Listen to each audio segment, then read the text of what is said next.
135 нови вработувања на определено планира град Скопје за следната година. Оваа најава ја аминуваше и Советот на главниот град. Како е тоа возможно, прашува опозицијската ВМРО ДПМН во време на рецесија, ковид и економска криза и пред се, кога администрацијата итно треба да се намали, а не зголемува? Тоа се 135 плати за раководители, соработници, советници на Шилегов, кои ќе ги плаќаат граѓаните. Еве, дури се нашло и место за личен возач на Шилегов.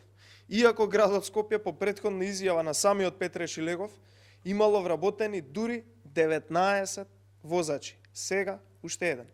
По потрошените половина милион евро од Шилегов за макети во зоолошката градина и украсување со ланските лампиони, никој не знае колку ќе чини годишно вработувањето на овие 135 лица во градот Скопје.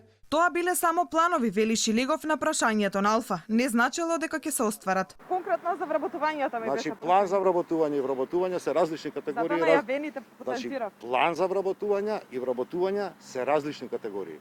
Вие може да планирате и да не реализирате, меѓутоа согласно систематизација ги имате тие работи. Сепак виси дилемата, зошто воопшто најава и гласање на Советот за нешто што Шилегов, како што вели, може нема ни да се оствари. Тој тврди дека од неговото доаѓање на позицијата градоначалник не се вработени повеќе од 20 на лица. Тие 20 се согласно систематизацијата, рецимо, ние го зголемивме бројот на инспектори за животна средина и на комунални редари. И тука е најголемиот број на зголемувањето. Добиваме зголемен инспекцијски надзор, она што сериозно недостасуваше. За сметка на тоа сме ги намалиле 19 обучувачи, обезбедувачи и шофери што ги имаше градот Скопје. Инаку, на официјалната интернет страница на Агенцијата за администрација, огласот за новите вработувања на градот не е активен, што може да значи дека допрва ќе биде објавен, дека поминал рокот за аплицирање или пак истиот е повлечен.